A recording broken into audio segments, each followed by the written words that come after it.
Are we ready to go? Cool. Hi everyone, my name is Dr. Cuan Wayne Coetzee. Today's video is if you want to know 8 exercises, 8 movement patterns that you can do for the rest of your life. They are completely scalable. You start from wherever you're at and you can progress over time, and I'll show you how to change up the reps or the weights as you get better at these movements. But they are movements that I've seen over the last 14 years in private practice, working as a clinical chiropractor. These are movement patterns that have helped people restore their movement post-injury. So like once they've had back pain or neck pain and we've treated them. So these movements are for people who are necessarily out of pain already and wanting to strengthen going forward. These are a bit different to rehab exercises, which is its own thing. So yeah, as I said, I've been doing this for 14 years now. This is how I've avoided major injuries. I understand I don't really have a story where I've got an MRI of a blown disc and this is how I got out of it. I feel like I've incorporated what I practice with my patients, practice what I preach, and this is how I've avoided major injuries, touch wood. So yeah, these are 8 movement patterns. These are what I call the MoveMed 8, if you want to look at longevity movement patterns. And these are what I show to a lot of patients. And as I said, they're completely scalable. So yeah, let's get straight into it. Number 1 is a push. Some kind of pushing exercise is essential for longevity. Pushing in day-to-day life, if you pick something up and you have to push it into a couch or a cupboard overhead, that's all pushing movement. So any kind of pushing action away from you is really good. And an easy way to start with this is in a push-up type position. You can start, if you're completely new to this, you can start just kind of holding that, getting comfortable, taking weight into your wrists again. And then from there, you can kind of progress into doing some kind of push-up from the knees. Even if that's too much for you, you can start from the ground and you can just practice lifting your chest as far as it goes off the ground. So that's where the scaling starts from, that kind of movement. It progresses to knee push-ups, it progresses quickly to full push-ups, and then the ultimate for push-ups, that would be one-arm push-ups, which I'm still getting better at. Horrible form. So yeah, that's probably the first lesson, is you want to be doing these exercises with good form. So work through your range of motion wherever you're at, and from there you progress slowly over time. In terms of longevity and thinking long term, you want to be consistent with whatever you're doing. You want to be incremental. So there's no rush for these things. As I said, these are exercises for longevity. This is not exercises if you want to go to the Olympics. These are general movements for longevity. Let's be clear with our goal with these. I've got my clinic, not Bible, I've got my clinic rules on the wall, and one of the 5 pillars of longevity is introducing new movement. That isn't even necessarily this falls under the exercise pillar. So push is the first movement pattern.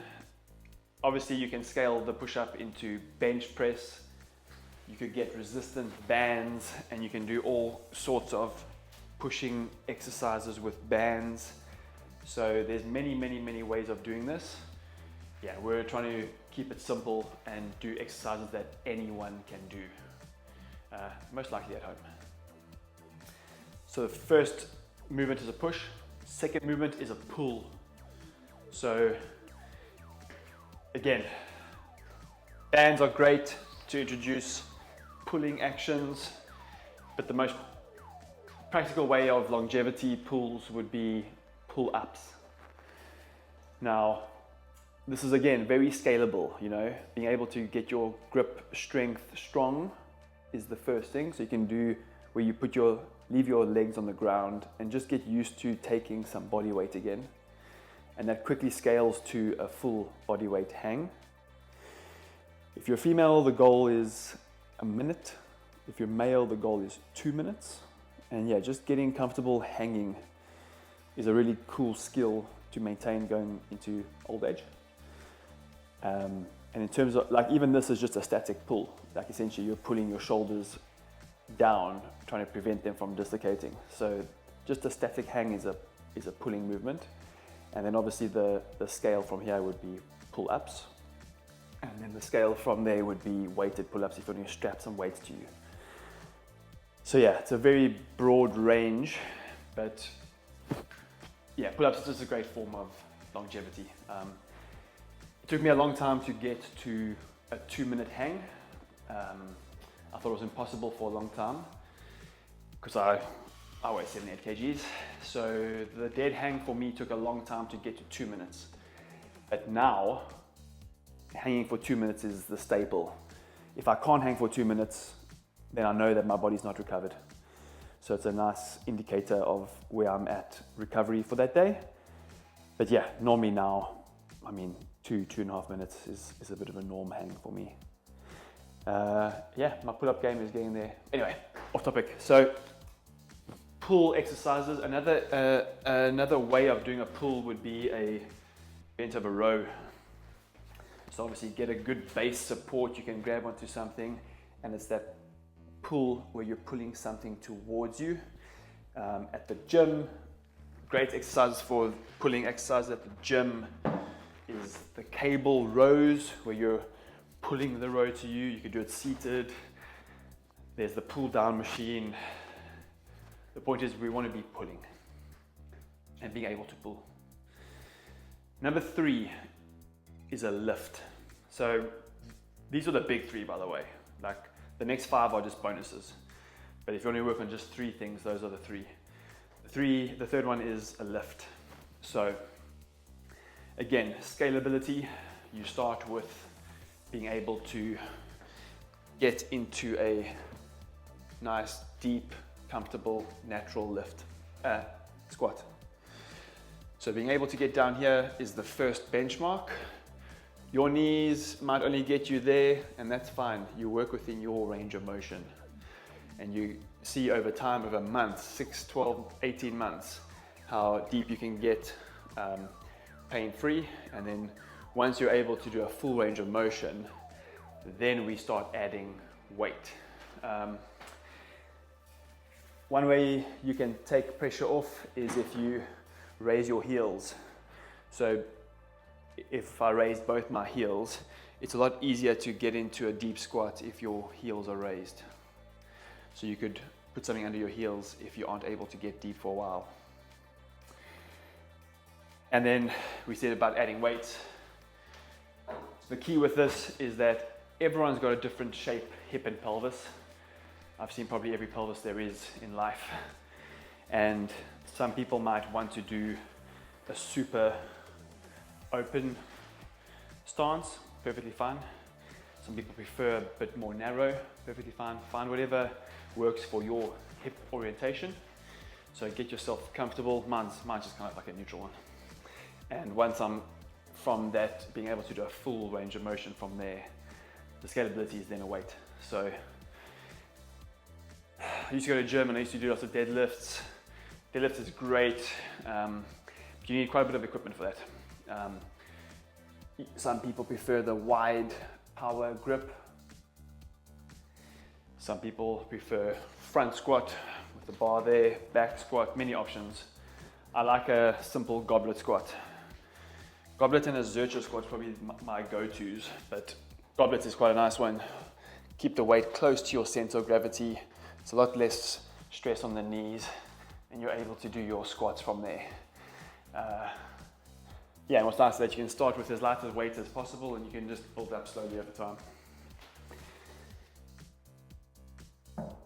So that's lifts. get comfortable lifting. The fourth movement would be lower leg. So it's actually two exercises, but one of the exercises is a single leg calf raise. So put the front third or the front half of your foot. You could, if you've got supportive shoes, take them off. These are barefoot shoes. There's no arch in these, so you could do this movement in these types of shoes, but you actually want to get barefoot. So I'll show you. Because when you're barefoot, the arch of your foot is having to activate quite a bit. And the movement is, first of all, getting the range of motion. So a lot of us have lived with shoes or heels on where there's a raised heel. Even just normal running shoes have got normally 6 to 10 millimeters higher heel. So we all walk around with often shortened hamstrings, shortened calves, shortened Achilles. So you want to get comfortable getting this range of motion first, and then build up to a full calf raise from there. To make it easier when you're starting off, you can obviously do both calves at the same time.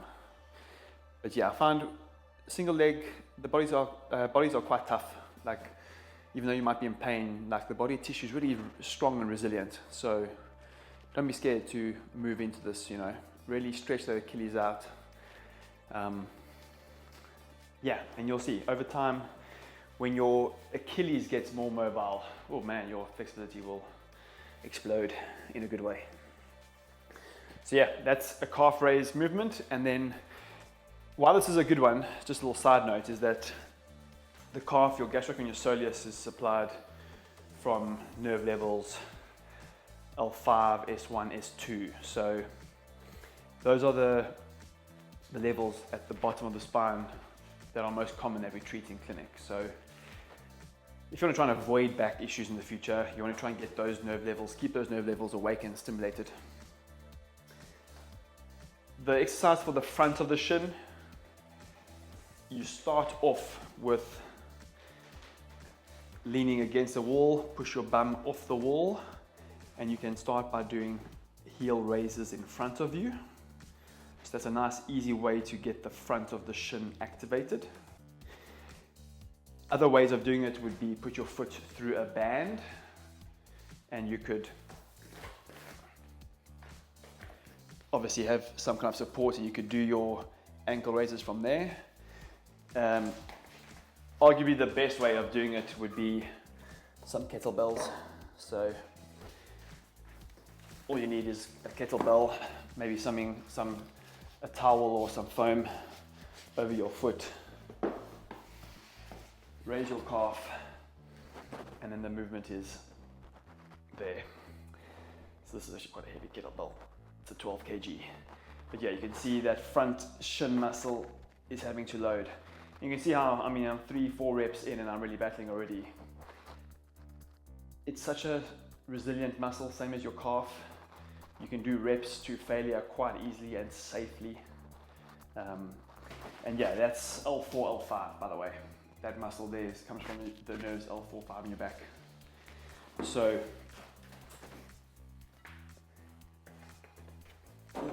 in terms of rehab and getting patients back to exercise, there's a whole range of exercises that we show for balance and proprioception, trying to get the big toe pulling into the ground, get the arch of the foot stronger, get the feet opening up. But yeah, that's a whole set of different exercises that hopefully I'll make a video about soon. So that's number 4. So push, pull, lift, lower leg. Number 5 is back extension. The best way to do this would be in this kind of a machine. If you don't have this machine, there are other ways of doing it. But what's nice about this is that it's completely scalable from the start. So, very simple machine. You're locked in with your legs behind the bar at the bottom. Your hips are stopping at the plate, and the movement is a full flexion. So from a flexed spine, you're doing a full back extension. Even just holding this position is a great exercise to get these muscles firing, isometric hold. Once you're good with just holding your body weight, so you can do this off the edge of a bed if you've got someone to sit on your legs and get your body off the edge of a bed. Yeah, if you're on your own, this is a great machine. The scale from just holding an isometric dead hold will be using your arms to assist you, and then the scalability from there will be go to full body weight. Once you're able to do up to about 30 reps, 30 body weight reps, then you would potentially obviously do more sets of that, or you could increase the weights. So yeah, at the moment I'm using, when I'm doing my heavier strength back days, I'm probably grabbing about 20 kg, so it's scalable to infinity. The science behind this is interesting. Similar to Titanic, where the water is sinking, the water's coming into the boat and it's going level to level. As soon as muscles in your back fatigue, the body recruits more muscles, more muscles, more muscles. And this is making your back resilient. So in the future, when your back is tired or you're exhausted and you have to help someone lift up a suitcase, the body is able to recruit other muscles at will. And that's a very important rehab principle for a different day. So back extension is your friend. If you're at home and you haven't got this machine, something you could do as an example would be, just lying on the floor flat and doing your back extensions from there. So you could hold a back extension in that position. But the idea is that you want to be strengthening the back from flexion. So if you haven't got a machine like this, then the next best option would be a Jefferson's curl. So scalability for this, let's start with the basics. You can start feet together and you bending your spine from the top. Try bend your spine first, and then once the spine is fully bent to your maximum, then you can bend forward from the hips. And then when you come back up, hips to neutral and then spine back up. And that's called the Jefferson's curl. Very scalable. Again, you can put something under your heels to make it a bit less tight on your calves. You might be able to go a bit deeper sooner, and then as soon as you can start grabbing some weights.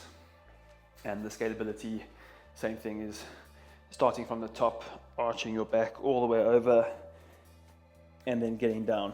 Once you get to a point where you need to go sub-zero, that's where you can start raising the feet in the front. So you just have to raise your feet in front of you, and then it becomes a lot harder. So I'm getting, my range of motion is only getting better over time. But yeah, now I'm almost able to go past my toes when they're lifted. And then from that position again, coming back up. I do remember at university, studied for 6 years, and you definitely do get taught flexion causes back injuries. And yeah, it's definitely not true. Flexion and being able to extend your back from flexion is a primal movement that we have to all relearn. Our backs have become weak because we're not bending the spine properly. So yeah, anyway, just a side note. Don't be scared to flex your spine, but scale from basic and move up slowly. That's number 5, back extension. Number 6 would be the QL. QL is the big muscle parallel to the spine. You want to be able to strengthen that muscle.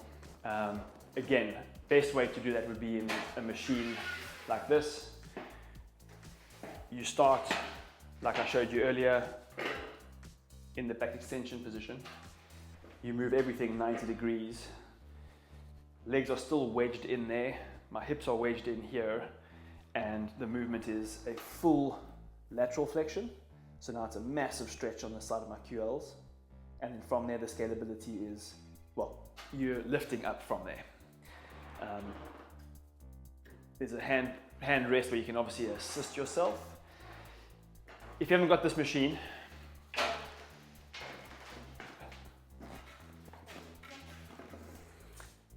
You can do a standing lateral raise where you're lowering the weight down to one side again. Nice stretch up here from that position. This is having to lift up. But definitely the best way to strengthen your QLs, for endurance at least, would be a suitcase carry and you're walking. So when we're walking, even just on the spot, I'll do it in slow motion for you. When my one leg is off the ground, my pelvis isn't dropping because there are deep muscles that are holding the pelvis stable. And obviously my arm is getting pulled down this way, so the opposite QL is having to stabilize. So just being able to walk, you can walk on the spot, you can walk around your block at home, carrying something pretty heavy. This is way too light. When your grip gets tired, you'll be able to swap over. And it's a protocol that I've only recently started doing myself. I think the movement standard is 30% of your body weight, and you try walk that for a mile, so 1,600 meters. I'm still building up to that. At the moment I'm able to take a 20 kg, which is 25% of my body weight, and it's fascinating. First 2, 3, 4 minutes feels too easy, and man, towards the end you're changing your hands every 5 to 10 steps. Really, really cool exercise. So that's for the QLs, probably the most user-friendly ones. Number 7, so 6 was side stretches. Number 7 is the couch stretch with the ATG type split squat. So massive shout out to Ben Patrick. This is definitely yours, this is not mine. But I've been showing this to my patients for the last few years, definitely. So I used to show patients the couch stretch, which is putting your leg up against a wall or up against a couch. So up against anything like that, and then the movement. So just that should be a nice stretch for some people, because the hip flexors are on the front of the spine, right? The scalability from there is being able to then bring your leg forward. Most patients that I see in this position are already shouting because it's a deep stretch, okay? But the scalability happens quite quick, and then you build up to a point where you're able to ultimately get your shoulders against the wall in that position. I've had to start bringing my leg up further in the front, so it's just a range of motion that is good to work on, because most of our hip flexors are quite tight. And then the ATG split squat is where it's still a hip flexor stretch, so we're still stretching the hip flexor, but your goal is that you're trying to get your knees as far over your toes as possible. So multiple movements happening here. Obviously I'm trying to take a bit of a weight through here. And again, this is very scalable. You could start with your leg on a table or a chair assisted. So start with massive elevation of your front leg. It's a lot less pressure through your knee. And then as you get better, you come more flat. This is now a nice stretch for my hip flexor.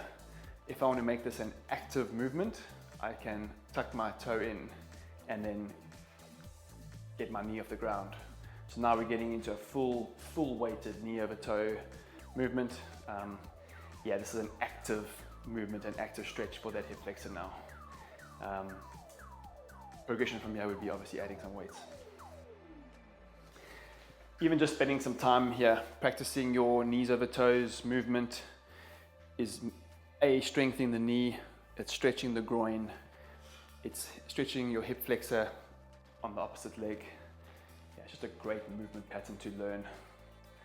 Will help with a lot of hip and lower back pain in the future. I can guarantee you that much. So yeah, that's probably all I need to say with that movement. And number 8 would be, we've already touched on it earlier, but being able to dead hang. So this is part of your pull exercises earlier, but being able to hang, minute for females, 2 minutes for males, that's kind of the dead standard. The addition to number 8 is actually leg raises. So from this position, you're lifting up your legs. This is a hip flexor exercise. You can do one leg at a time because then you can kind of assist your grip. You can do two legs once your grip gets good enough, and then the full scalability would be a full. So first bit of that movement is hip flexor, and then it's a full spinal flexion. But yeah, just the hip flexor raises is really great. So those are the 8 movements. I've been showing this to patients for a long time. Yeah, this really has helped, I'd probably say, thousands of patients over the years. The key important thing to understand here is when it's new movements to you, you need to be cautious, consistent, you need to be patient. So the word's incremental, you need to increase slowly over time. There's a very important principle to understand. It's called heterochronicity, which means different times. So things take, different structures in the body take different time to heal and to grow and to adapt. So a broken bone heals in a cast in 6 weeks if you're healthy. But a ligament might take 8 to 12 weeks. So while you're working on all these movement patterns, muscles are adapting, tendons are adapting, which happen a bit slower than muscles. Bones are adapting. Bones can actually grow and change shape over time. And nerves can somewhat stretch, but don't worry about that yet. So yeah, just understand that things happen at different times, and you might do a movement pattern today and tomorrow you're sore, or the second day after you're quite tender. You've probably gone too much that day. Take a bit more time off to recover and then just get back to the basics. In terms of how often you want to be doing these movements, twice a week would be optimal in terms of playing the long game, long term. But even if you've just got enough time to start once a week, it's a nice movement practice. Once a week, incorporate some strength movement, strength into your life, and start there. Yeah, it's a lot of information. Best way to support this channel would be to like and subscribe. Leave a comment if that was helpful. Leave a comment of what you would like made in the future, what type of exercise or what type of information or content. And if you want to support the channel even more, I have a book that's available on Amazon. You can check it out. That's me. Cheers.